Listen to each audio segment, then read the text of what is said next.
제가 10여 년 넘게 기계 설계 업무에 종사하면서 보게 된 것입니다.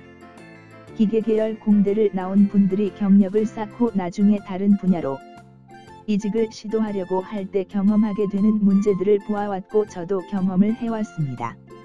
이때 나이와 학벌, 출신 대학은 정말 한국 사회에서 중요합니다. 동종 업계이더라도 나이가 많거나 해오던 아이템이 아니면 받아주지 않는 경우가 많습니다. 이 영상을 보시고 제 의견에 반대하실 수 있으나 개인의 시선이라고 생각해 주시고 너그러운 마음을 가져주시기를 부탁드립니다. 1. 자동차 분야. 자동차는 한국이 원천 기술을 가진 분야입니다.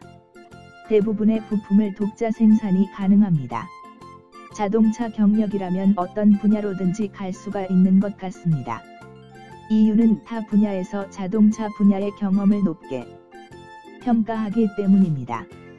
자동차 분야는 대량 생산의 경험이 있고 그 방법이 다른 분야로 확산된 것입니다. 그 시작이 포드 자동차입니다. 또한 자동차는 감성 품질에서도 훌륭하기에 그 노하우를 타 분야에서 많이 배우고 싶어 합니다. 제가 XXX 산업에서 근무했을 때 자동차 분야에 감성 품질 자료를 얻고 싶어 했던 분도 있었습니다. 국내의 항공업이나 조선 분야 등에서는 감성 품질에 대한 중요성이 낮은 것으로 알고 있습니다. 헬리콥터 내부에 타보시면 계기판의 구조가 금속을 구부려서 만든 철제 계기판이라는 것을 곧 알 수가 있습니다. 자동차 내부의 인테리어와 비교해보시면 얼마나 차이가 나는지 알 수가 있습니다. 물론 항공기의 비행 조건에 따른 요구도 때문에 그렇게 만들어지는 면도 있습니다만 결국 그 요구도에 의해서 감성 품질 등이 강글이 무시된다고도 볼 수 있습니다.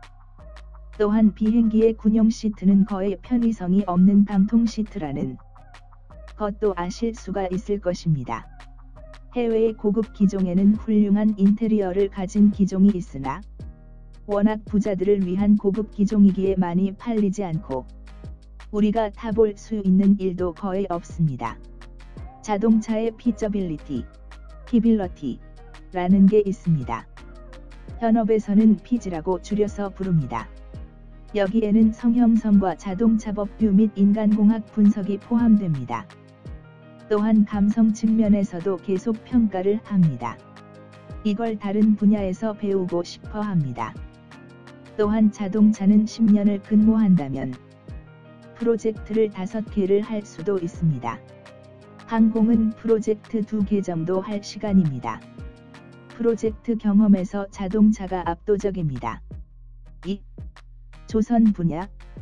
이 분야는 제가 근무해본 분야가 아니라서 업무가 어떻다고 말하지는 않겠습니다. 다만 이직의 호환성에서는 말을 드릴 수 있습니다. 조선 경력은 거의 조선에서만 인정합니다. 조선업이 폭망해서 항공 분야에서도 조선 인력을 받아준 케이스가 있는데 내부적으로도 조선 출신 인력에 대한 평가가 높지 않았습니다. 조선 인력은 건축 설계하다가 온 사람 정도로 평가합니다. 조선 분야는 자동차에서도 안 받아주나 드물게 나이가 어리고 카티아를 써본 경험이 있고 학벌이 좋은 경우는 받아주는 경우도 보았습니다. 다만 받아줄 확률이 지원자 100명 중에 1명, 2명 정도의 확률로 아주 낮습니다. 3. 항공 분야. 이 분야 경력은 조선에서는 받아주긴 합니다. 방위산업 분야에서도 가끔 항공 분야 경력을 뽑아주긴 하나 탱크, 장갑차 등이 주력인 분야에서는 항공기 경력을 거의 인정하지 않고 자동차에서 온 인력을 선호합니다. 항공기 분야는 프로젝트 기간이 5년에서 10년으로 너무 길고 원천 기술이 거의 없고 중요 부품들을 사오는 경향이 있기 때문에 다른 분야들에서 그냥 겁대기 만들다가 온 사람으로 평가하기도 합니다. 또한 대부분의 생산을 아직도 수작업으로 하는 항공 분야의 경험은 거의 인정하지 않는 것 같습니다. 자동차의 생산의 주요 공정은 로바트입니다. 항공은 사람의 손입니다. 그리고 항공 경력으로는 동종업계가 국내에서 거의 없기 때문에 갈 곳이 거의 없습니다. 그래서 국내에서 항공학과, 항공대를 나올 경우 항공기 개발보다는 다른 일을 하는 일이 많습니다. 4. 방위산업 분야. 이 분야는 차량 분야, 부품 분야, 항공기 분야들로 나누어지는데 항공은 3번으로 설명이 되기에 나머지를 분야를 보면 전차, 장갑차 등의 한국 국방이 주력 분야는 거의 자기들이 인력을 키우거나 자동차 인력을 채용하려고 합니다. 조선, 항공기 분야에서 지원하는 사람은 학벌이 좋거나 인맥에 추천이 있지 않는 이상 잘 안 받아줍니다. 흑표전차 전차 파워팩 개발에 난항이 있을 때 영입한 인력들은 자동차의 인력이었습니다. 5. 반도체 / 반도체 장비 / 자동화 장비 분야. 이 분야는 대기업과 중소기업이 하는 일이 다릅니다. 대기업은 공정, 생산 관리의 성격이 강하고 중소기업은 생산에 필요한 자동화 장비를 개발해주는 역할을 합니다. 중소기업의 반도체와 자동화 장비 설계 업무는 한국에서 최악의 3D 업종입니다. 신규 장비를 컨셉 제안부터 제작까지 짧게는 3개월 내에 끝내기도 하기 때문에 1년 동안 평균 퇴근 시간이 매일 새벽 시간이 되기도 합니다. 실제로 제가 그렇게 생활했었습니다. 또한 기계개발 과정에서 거의 필수적으로 진행되는 설계 대쉬 구조 해석 시험 대쉬 운행이라는 4개의 개발 스태프이 있다면 장비 설계는 설계 운행으로 2개만 존재하기도 합니다. 자동차나 항공기, 조선처럼 자연환경에 노출되는 기계가 아니고 공장에 놓는 장비이기 때문에 구조 해석이나 시험을 거의 하지 않습니다. 최단 시간 내에 카탈로그를 보고 부품을 선정해서 뚝딱 그려내는 인력이 우대받으며 이런 경력으로는 자동차, 항공, 조선업으로 이직이 불가능하며 가능하다 하더라도 이를 전부 새로 배워야 합니다. 또한 회사들이 영쇄하다 보니 내부의 자동화 장비를 설계하는 데 필요한 매뉴얼을 제대로 갖추고 있는 회사가 드물며 그래서 사수를 잘 만나서 노하우를 배우는 것이 무척 중요합니다. 중세의 도제와 비슷합니다. 반도체 장비와 자동화 장비는 기계공학이라기보다는 그냥 어플리케이션, 기계를 응용한 분야 정도라고 보시는 게 맞다고 생각합니다.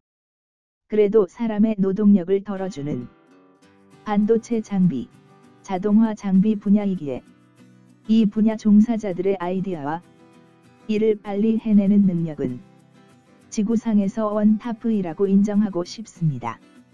하지만 타 분야에서 인정받지 못하는 것은 현실입니다.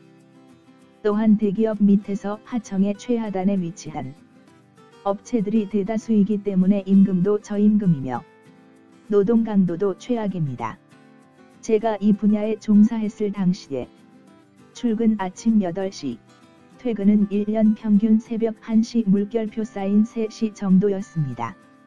장비를 납품하기 직전에 몇 개월 동안은 집에 퇴근하여 돌아간 날이 손으로 꼽습니다.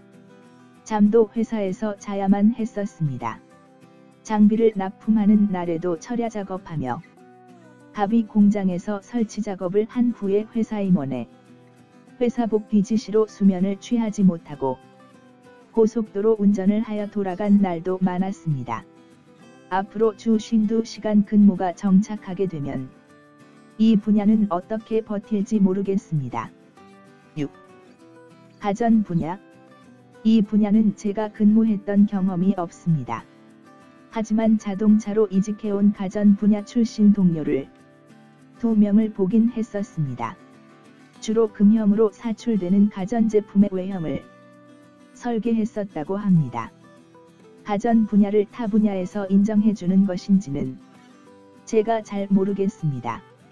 제가 설계를 해본 분야가 아니며 제가 만나본 사람들이 별로 없기 때문입니다. 다만 가전이라면 금형에서 사출되는 제품을 만들기 때문에 금형과 사출에 대해서는 잘 알아야 한다는 것과 자동차의 내외장에 플라스틱 제품이 많이 쓰이기 때문에 어느 정도 인정을 받지 않을까 생각을 해봅니다. 하지만 정확한 정보가 아니기 때문에 확실하다고 말씀드리기가 어렵습니다. 결국 한국에서는 기계공학도에게 자동차는 경력의 왕이며 국가기관 산업이기에 회사가 문을 닫을 위기에도 국가에서 관심을 가져주고 여러가지 보호대책을 내놓기도 합니다. 또한 타 분야에서도 경력을 인정해 줍니다. 항공 분야는 국내에서는 매출이 얼마 되지 않는 영쇠한 사업 분야입니다. 만약 전쟁이나 우주 진출이 이루어진다면 그때는 폭발적인 성장이 이루어질 수 있다고 생각합니다. 하지만 평화시대에는 수요가 별로 없으며 아직 인류가 이주하는 우주시대를 맞지 못했기 때문에 수요가 별로 없습니다. 플라이잉 카어가 나온다면 상황이 바뀔 수도 있다고 생각할 수가 있지만 미래는 지켜봐야 알 것 같습니다. 결국 항공기 분야 경력은 다른 분야의 지원 시의 경력을 낮추어서 평가합니다. 조선 경력은 조선에서만 인정을 해줍니다. 반도체 장비 및 자동화 장비 업계는 노동 강도에서 극한을 달리던 분야이며 임금도 비교적 낮은 편이고 타 분야 이직이 어렵다고 저는 생각합니다. 이상 저의 경험을 바탕으로 말씀을 드렸습니다. 이 영상을 보시게 되면 꼭 자동차 분야로 가야겠구나 생각하시겠지만 사실 자동차 분야도 노동 강도가 센 편입니다. 많이 힘듭니다. 또한 부품업체에서 근무하신다면 갑이 어려운 요구를 경험하실 겁니다. 항공기 분야는 넉넉한 개발 기간 때문에 그래도 인간적인 생활이 가능한 분야입니다. 항공기 부품업체의 경우는 그렇지 못한 회사도 보았습니다. 워낙 산업의 규모가 작기 때문에 부품업체가 영쇠하고 그래서 적은 인력으로 다양한 사업을 하다 보니 업무 강도가 심한 경우도 있었습니다. 이직 시에 대접받는 것도 중요하지만 삶의 질도 간과할 수는 없을 것입니다. 항상 삶에서 선택은 자신의 몫입니다. 인터넷 게시판이나 취업 카페 게시판에 글을 올리고 고민을 해결해 달라고 글을 써봤자 답변을 해주는 사람은 결코 여러분을 책임져 주지 않습니다. 또한 고민에 대한 답을 가진 경험 있는 사람은 그런 게시판에 잘 오지도 않습니다. 삶에서 길을 찾는 것은 항상 자신의 몫이라는 것을 명심하세요. 어둠 속에서 길을 헤매일 때도 계속 앞으로 가다 보면은 빛이 보인다는 것을 잊지 마셔야 합니다. 다만 헤매는 시간이 길 수는 있습니다. 그렇지만 터널의 끝에는 항상 빛이 있다는 것을 잊지 말아주세요. 저는 아직까지 그렇게 믿고 있습니다. 영상을 보아주셔서 감사합니다. 구독과 좋아요도 부탁드려봅니다. 감사합니다.